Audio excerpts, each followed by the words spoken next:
Hello बच्चों, welcome to my YouTube channel. आज के इस वीडियो में हम लोग कक्षा 7वीं के चैप्टर गारो को पढ़ेंगे, जो कि दुर्वा पुस्तक के है। दुर्वा पुस्तक हिंदी का है, ठीक है। तो चलिए देखते हैं, इस कहानी को हम लोग समझेंगे। गारो मेघालय राज्य की एक प्रमुख जनजाति है। गारो, ठीक है ना, मेघालय राज्य की है ये जनजाति गारो। गारो लोग स्वभाव से ही शांति प्रिय, परिश्रमी और प्रकृति को प्यार करने वाले होते हैं। गारो लोग जो है वो स्वभाव यानी कि उनका नेचर ही रहता है कि वो शांति प्रिय, यानी कि उनको शांति ज़्यादा पसंद रहता है। परिश्रमी यानी कि वो मेहनती, और प्रकृति जो हमारा नेचर है उससे वो ज़्यादा प्यार करते हैं, ठीक है ना। प्रकृति से उन्हें ज़्यादा प्यार रहता है, करने वाले रहते हैं। इसी गारो समाज के दो महापुरुषों के नाम है। इसी जो गारो समाज के हैं उसके दो महापुरुष है, ठीक है। उनका नाम है एक जापा जलिन, पहला का जापा जलिन पा और सुकपा बुंगीपा, ठीक है। सुकपा बुंगीपा ऐसा नाम है उन लोगों का, एक पहला का नाम और ये दूसरा का नाम। गारो समाज इन दो महापुरुषों को बड़ी श्रद्धा से याद करता है, ठीक है। गारो का जो समाज है उनका, वो जो है अपने इन दो महापुरुषों को बहुत ही सम्मान से, श्रद्धा से याद करता है, ठीक है। गारो लोग मेघालय में कैसे बस गए? अब जानते हैं हम लोग कि गारो लोग मेघालय में कैसे बसे, ठीक है। इसके बारे में एक कहानी प्रचलित है, कहानी के द्वारा बताया गया है। कहा जाता है कि हजारों साल पहले, बहुत हजारों साल पहले, गारो लोगों के पूर्वज चीन और तिब्बत की ओर सुदूर घाटियों से इधर उधर भटकते रहते थे। गारो लोग के जो पूर्वज थे वो लोग क्या थे? चीन और तिब्बत की सुदूर घाटियाँ, ठीक है। याद रखेंगे कि सुदूर घाटियाँ, इससे इधर उधर भटकते रहते थे। जहाँ खाने पीने का साधन मिल जाता था, जहाँ की थोड़ा बहुत खाने पीने का साधन मिल ही जाता था, वहाँ रुक जाते थे। जहाँ पे खाने पीने का साधन मिल जाता था तो वहाँ पे वो लोग रुकते थे, ठीक है ना। जब भोजन की कठिनाई होती तो नए स्थानों की खोज में निकल पड़ते। जब जैसे कुछ दिन वहाँ पे रुके तो वहाँ का भोजन अगर ख़त्म हो रहा है या फिर नहीं, अब भोजन की कठिनाई हो रहा है मिलने में, तो क्या करते थे? वहाँ से चल देते थे, वहाँ पे नहीं रुकते थे, ठीक है। यह खानाबदोश जीवन कब तक चलता रहा होगा? ये जो ऐसा जीवन है कि मतलब एक जगह अगर मिला भोजन तो रुके, फिर कुछ दिन के बाद ख़त्म हुआ, या फिर अब मिलने में कठिनाई हो रही है तो वहाँ से प्रस्थान करना है, मतलब उनका अपना कोई आसरा नहीं होता था। तो वो ऐसा जीवन कब तक चलेगा, ठीक है। तो कुछ सही नहीं कहा जा सकता, ऐसा जीवन कब तक चला होगा ये कुछ सही नहीं मालूम है किसी को, तो वो इसलिए नहीं कहा जा सकता, ठीक है। भोजन की तलाश में भटकने के अतिरिक्त गारो लोगों को विषम मौसम के और जंगली जानवरों का भी सामना करना पड़ता था। भोजन की स्थिति में वो लोग भोजन की तलाश में जो है वो हर जगह भटकते थे। तो बहुत ज़्यादा मौसम भी गड़बड़ कभी हो जाता है, देखते हैं ना, मौसम कभी गर्मी, कभी ठंडा, कभी बरसात, हर तरह का मौसम आता है, तो उनको उसमें भी कठिनाइयाँ होती होगी। और जंगली जानवरों का भी सामना उनको करना पड़ता होगा, क्योंकि जंगल से आना जाना रहता होगा, है ना। पहले तो इतना समाज नहीं था, तो अब पहले बहुत ज़्यादा जंगल उंगल था, तो जंगल से का आना जाना, और मौसम भी ख़राब रहता होगा, तो बहुत ज़्यादा इन लोगों को कठिनाइयों का सामना करना पड़ता था। इस कारण गारो लोग बहुत परेशान होते थे। इसी वजह से गारो लोग जो थे बहुत परेशान थे। उन्हीं दिनों गारो समाज में जापा जलिन पा और सुकपा बुंगीपा का जन्म हुआ। उन्हीं दिनों में इन दोनों महान पुरुषों का जन्म हुआ था, ठीक है ना, जिनका नाम था जापा जलिनपा और दूसरे का नाम था सुकपा बुंगीपा का जन्म हुआ था। इन दो महापुरुषों ने अपने लोगों की परेशानियों को देखा और समझा। जब ये अपने लोगों की परेशानी यानी कि गारो लोगों की परेशानी को देखा और उस पर विचारन समझा, ठीक है, उसको समझा, दोनों ने गारो लोगों को उस विषम परिस्थिति से निकालकर कहीं अच्छे स्थान पर ले जाने का फैसला किया। दोनों मिलकर जो है, देखिए कि गारो का ऐसा जीवन है, तो उन्होंने ऐसा सोचा कि चलो अब फैसला करते हैं कि ऐसा जीवन कब तक चलेगा, तो ऐसा इस जीवन से, इस स्थिति से हम लोग उनको निकालते हैं, ठीक है ना। दोनों महापुरुषों ने गारो लोगों को एकत्रित किया। दोनों महापुरुष जो थे वो गारो लोगों को एकत्रित यानी कि एक जगह पे इकट्ठा किया, बुलाया एक जगह पे।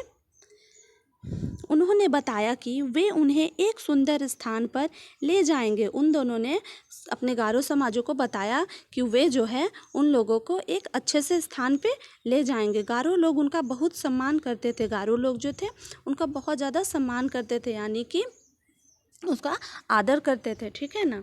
सभी लोगों ने उनकी बात मान ली। सब लोग जो भी थे वहाँ पे, सब लोग, वो सब गारो लोग मान लिए उनके बात को। कहा जाता है कि जलिनपा और बुंगीपा इतने निडर और प्रभावशाली व्यक्ति थे कि जंगलों के खूंखार जानवर भी उनकी आहट या आवाज़ सुनकर भागने लगते थे। ऐसा कहा जाता है, ठीक है ना, कि वो जो दोनों महान पुरुष थे, उनकी इतनी ज़्यादा प्रभावशाली व्यक्ति थे कि जंगलों के जो खूंखार जानवर होते थे, जो भयंकर जानवर सब होते थे, वो सभी उनकी आहट या आवाज़ सुनकर भागने लगते थे, इधर उधर भागने लगते थे। बहुत ज़्यादा निडर थे, ठीक है ना। वे भयंकर तूफानों में भी सही मार्ग और दिशा का पता लगा लेते थे। वो जो थे इतने ज़्यादा ये थे कि वो जो है तूफानों में भी सही मार्ग और दिशा का वो पता कर लेते थे। रात में भी उन्हें अपने साथियों का मार्गदर्शन करने में कभी परेशानी नहीं होती थी। वो जो है रात रहे या दिन रहे, उनको कभी कोई परेशानी नहीं होती थी। अपने सहज बोध और विवेक द्वारा वे आने वाले संकट का पूर्वानुमान कर लेते और अपने साथियों को मुसीबतों से बचा लेते। वो इतने बुद्धिमानी थे कि अगर कोई भी दिक्कत आने वाला है तो उनका भी वो उस भी संकट का वो अनुमान लगा लेते थे, और जो भी मुसीबत होता था उससे अपने जितने भी साथी उसके साथ रहते थे उन सभी को वो बचाते थे, ठीक है। इस तरह सारे गारो एक साथ हिमालय की तराई को पार करते हुए ब्रह्मपुत्र नदी घाटी की ओर बढ़े। जो हिमालय है, हिमालय के पहाड़ों को यानी कि तराई को पार करते हुए वो जो है ब्रह्मपुत्र के नदी घाटी की ओर बढ़े, ठीक है। सभी लोग वे अपनी संपत्ति, घोड़े, जानवर आदि अपने साथ लेकर चल रहे थे। उनकी जो संपत्ति होती थी वो क्या होती थी, घोड़े हुए, जानवर हुए, ये सब संपत्ति होता था, ठीक है ना। तो वो सब जो है अपने साथ लेकर चले थे। कभी कभी महीनों तक चलते रहते, और कभी कभी तो बहुत दिन, मतलब महीनों 2 महीनों तक उन लोगों को चलना पड़ता था, ठीक है। क्योंकि उस तरह का आसरा मिलता तब ना रुकते। ऐसे हर जगह तो नहीं रुक सकते, ठिकाना बनाना पड़ता है। बरसों ठहर जाते थे, तो ऐसा, और उन्हें कहीं कहीं वर्षों तक यानी कि सालों भर ठहरना पड़ जाता था। वर्षों तक इस प्रकार यात्रा होती रही। कई वर्षों तक ऐसी यात्रा उन्होंने किया, ठीक है, होती रही। वे हिमालय की घाटियों के बीच रास्ता नापते रहे। वो जो है हिमालय की घाटियों के बीच भी रास्ता नापते रहे। जलिनपा और बुंगीपा ने अपने साथियों को सदैव आगे बढ़ने के लिए प्रोत्साहित किया। वो जो थे एकदम निडर थे, और वो अपने साथियों को भी निडर यानी कि हमेशा बोलते थे कि तुम आगे ही बढ़ो, पीछे मुड़ के नहीं देखना है, आगे बढ़ते चलो बस।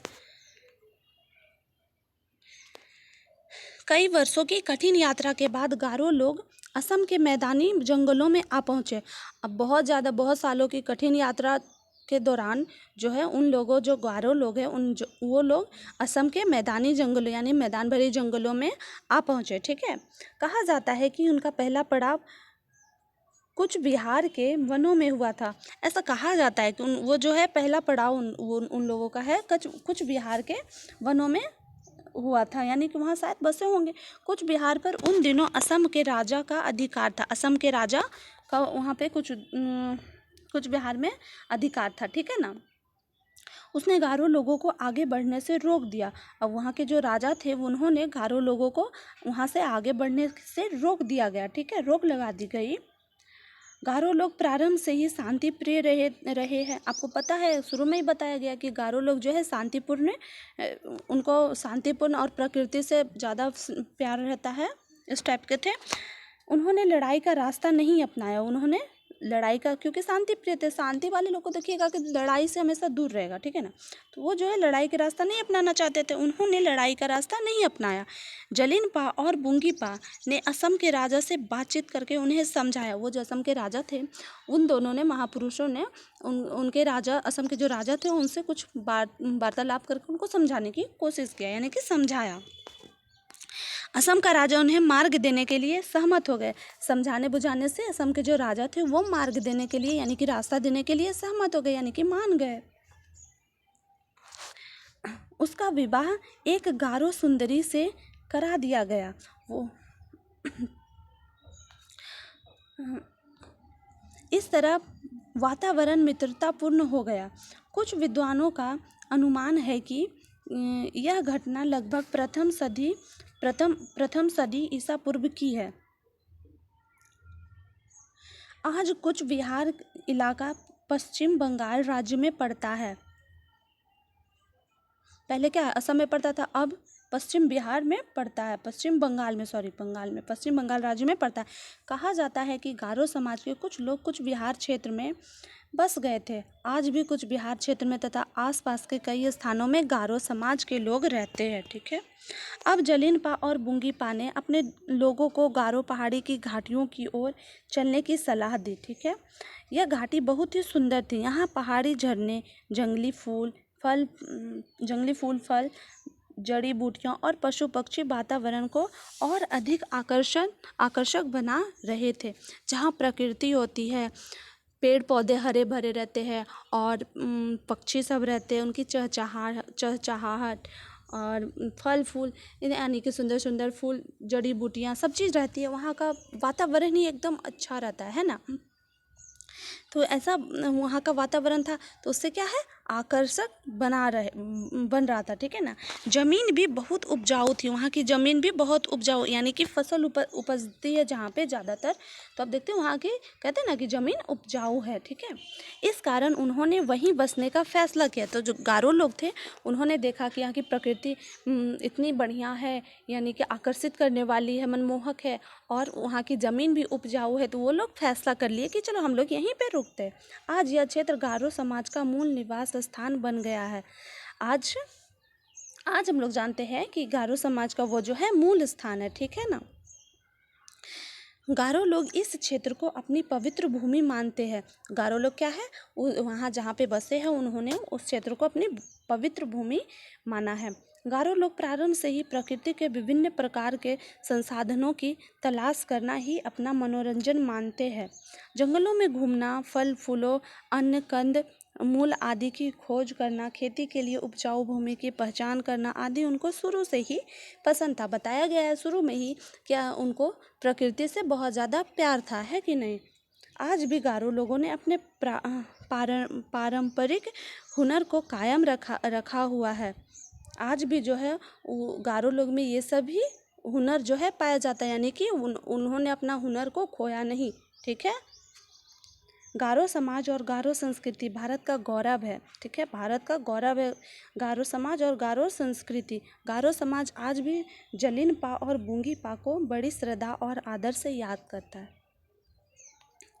अगर आपको ये वीडियो अच्छी लगी हो, समझ में आई हो, तो प्लीज़ लाइक करें, शेयर करें एंड सब्सक्राइब करें, और आगे की वीडियो ज़रूर देखें जो कि क्वेश्चन आंसर की होगी, ठीक है। सो बाय बाय, फिर मिलते हैं अगले वीडियो में।